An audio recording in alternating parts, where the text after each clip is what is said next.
வணக்கம். மகர ராசி வைகாசி மாத ராசி பலன்கள். மகர ராசிக்காரர்களுக்கு மகத்தான வெற்றிகளை தரக்கூடிய கிரக அமைப்பில் வைகாசி மாதம். கடந்த சில ஆண்டுகளாக நல்லவர்களுக்கும் இப்படி ஒரு சோதனையும் கஷ்டங்களும் வருமா என்கின்ற கேள்விகளுக்கு பதிலை கொடுக்கக்கூடிய ஸ்தானத்தில் கிரக அமைப்புகள். மகர ராசி என்றாலே மகத்துவம் பொருந்திய ராசி, மற்றவர்களுக்கு உதவி செய்கின்ற ராசி. உதவி மனம் கொண்ட இந்த ராசிக்காரர்களுக்கு கஷ்டம் சொல்லாமலே வரும். காரணம், யாரை பார்த்தாலும் கருணை மனமும் தெய்வத்தனமான எண்ணங்களும் உள்ள உங்களுக்கு மற்றவருடைய கஷ்டத்தை பார்த்தவுடன் உதவிகரம் நீட்டக்கூடிய நல்ல ராசி.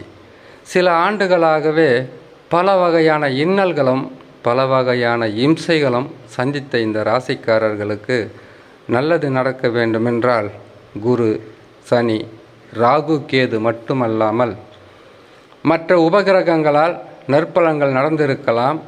அல்லது உங்களுடைய சொந்த ஜாதகத்தில் யோக தசாவாக இருந்திருந்தால் பாதகங்கள் குறைந்து நற்பலன்கள் அதிகரித்திருக்கும். இந்த நிலையில் வைகாசி மாதத்தில் மகர ராசிக்காரர்களுக்கு கிரகங்கள் தரக்கூடிய பலன்களை பற்றி பார்க்கலாம். சந்திராஷ்டம தினங்களை பார்க்க முடியாது. காரணம், நான் பதிவை போடும் இந்த நாட்களில் சந்திராஷ்டமம் முடிந்து உங்களுக்கு சில நாட்கள் ஆனதால் சந்திராஷ்டமத்தை பற்றி பேச வேண்டிய அவசியம் இருக்காது. இம்மாதத்தில் கிரக நிலைகளை பார்த்து பலன்களை தெரிந்து கொள்ளலாம். மகர ராசிக்காரர்களுக்கு சனி பகவான் குடும்பஸ்தானத்தில் அமர்ந்திருக்கிறார், கும்பராசியில் அமர்ந்திருக்கிறார். பொருளாதாரத்தில் உயர்வு என்பது கட்டாயம் இருக்கும். காரணம், சனி பகவான் விலக விலக பிரச்சனைகளும் விலகும், துன்பங்களும் விலகும், கஷ்டங்களும் விலகும். உங்களுடைய வாழ்க்கையில் நற்பலன்கள் சற்று அதிகமாகவே இருக்கும். இதற்கு காரணம், சனி பகவான் மட்டும் விலகுவது கிடையாது. குரு 5ஆம் இடத்தில் பூர்வ புண்ணியஸ்தானத்தில் அமருவது, ராகு பகவான் 3ஆம் இடத்தில் இருப்பது, கேது பகவான் 9ஆம் இடத்தில் அமர்ந்திருப்பது. இந்த 4 கிரகங்களில் 4 கிரகங்களுமே உங்களுக்கு நற்பலன்களை தரும்.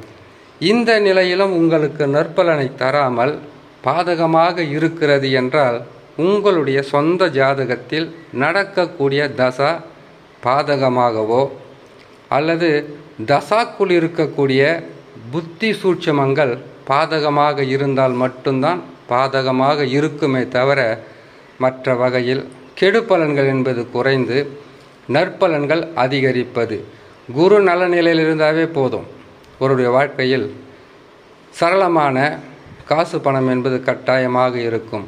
தொழில் இல்லாதவர்களுக்கு தொழில், உத்தியோகம், செய்கின்ற வேலையில் வருமானம் பெருகும், குடும்பத்தில் சந்தோஷம் இருக்கும். குழப்பம் நிறைந்த வாழ்க்கை விலகி உங்களுக்கு சந்தோஷத்தை கொடுக்கக்கூடிய அமைப்பில் கிரகங்கள் அமர்ந்திருப்பது. சனி பகவான் பெரிதளவு பாதகத்தை செய்யக்கூடிய அமைப்பில் இருந்து விலகிவிட்டார். இனி நற்பலன்கள் நடக்கும். செவ்வாய், ராகு இணைந்து 3ஆம் இடத்தில் இருப்பது முன்னேற்றங்கள் அதிகரிக்கும். 3ஆம் இடம் என்பது பாவ கிரகங்களுக்கு மிகவும் சிறப்பான இடம் என்பதினால் உங்கள் வாழ்க்கையில் இதனால் வரையில் தடை இருந்ததா, தடைகள் விலகும். வருமானம் குறைவாக இருந்ததா, வருமானம் பெருகும். அல்லது செய்கின்ற தொழிலில் வரக்கூடிய வருமானம் என்பது இரட்டிப்பாக கிடைப்பதற்குண்டான வாய்ப்புகள் இருக்கும்.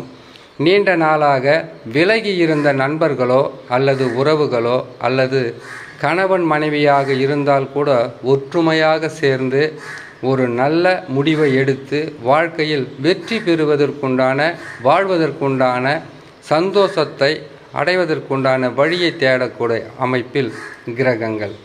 புதனும் சுக்கிரனும் இணைந்து மேசராசியில் 4ஆம் பாவத்தில், அதாவது சதுர்கேந்திரம் சொல்லுவாங்க, சதுர்கேந்திரத்தில் அமர்ந்திருப்பதினால் கணவன் மனைவி ஒற்றுமை அதிகரிக்கும்.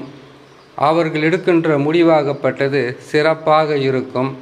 இத்தனை நாட்களாக உங்கள் குடும்பத்தில் இருந்த தேவையில்லாத பிரச்சனைகளும் குழப்பங்களும் விலகி மன நிம்மதியை கொடுக்கும், சந்தோஷம் பெருகும். சுக்கிர பகவான் மேச ராசியில் அமர்ந்திருப்பதே உங்களுக்கு மிகப்பெரிய ஒரு நற்பலன்களை தரும். வரவேண்டிய காசு பணம் நீங்கள் நினைத்த நேரத்திற்கு வந்து உங்களுடைய மனம் சந்தோஷம் அடையும் அளவிற்கு குடும்பத்தில் சந்தோஷ நிகழ்ச்சிகள் நடக்கும். சூரியன் குரு இணைந்து ரிஷப ராசி 5ஆம் ராசியில் அமர்ந்திருப்பது, சூரிய பகவான் உங்களுக்கு பாதக அதிபதியாக இருந்தாலும் சாதகமான இடத்தில் அமர்ந்திருப்பதால் சற்று உடல் உபாதைகள் அதிகரிக்கலாம். அது அதிகமாக அலைச்சலம் திருச்சலம் இருக்கிறதுனால இருக்கலாம், இல்லைன்னா வேலை சுமை கொஞ்சம் அதிகமாகி உடலில் உபாதைகள் வரலாம். பெரிதளவு பாதகம் அல்ல. அதுவும் குருவுடன் சூரியன் சேர்ந்து இருப்பது, குரு பகவான் பூர்வ புண்ணிய ஸ்தானத்தில் இருப்பதினால் பாதகமில்லாத நற்பலன்களை ஓராண்டு காலம் பெற்றே ஆக வேண்டும்.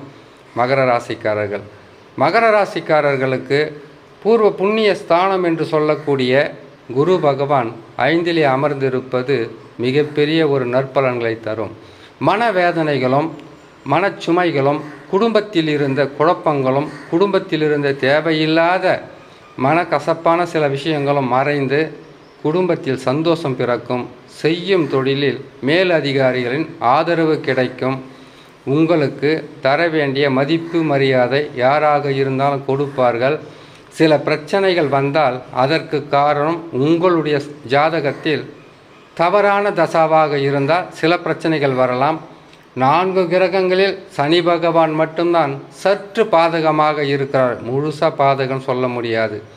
இதுவே ஒரு 1.5 ஆண்டுகளுக்கு முன்பு வாழ்வா சாவா போராட்டம் என்ற நிலையில் அமர்ந்திருந்த கிரக நிலைகள் மாறி உங்களுடைய வாழ்க்கைக்காகவும் உங்களுடைய தெளிவான சிந்தனையும் முடிவும் உங்களுக்கு நற்பலன்களை தரக்கூடிய அமைப்பில் அமர்ந்திருப்பது.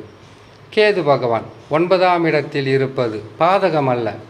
பாக்கியஸ்தானத்தில் கேது பகவான் இருந்தால் உங்களுக்கு இதனால் வரையிலும் எத்தனை பிரச்சனைகள் இருந்தாலும் கேது ராகு குருவால் இனி பிரச்சனைகள் இருக்காது. பிரச்சனைகள் இருக்காது, ஆனால் உங்களுக்கு பாதகத்தை தரக்கூடிய அமைப்பில் அமர்ந்திருக்கக்கூடிய கிரகம் உங்கள் ராசிநாதன் என்று சொல்லக்கூடிய சனி பகவான் மட்டும்தான்.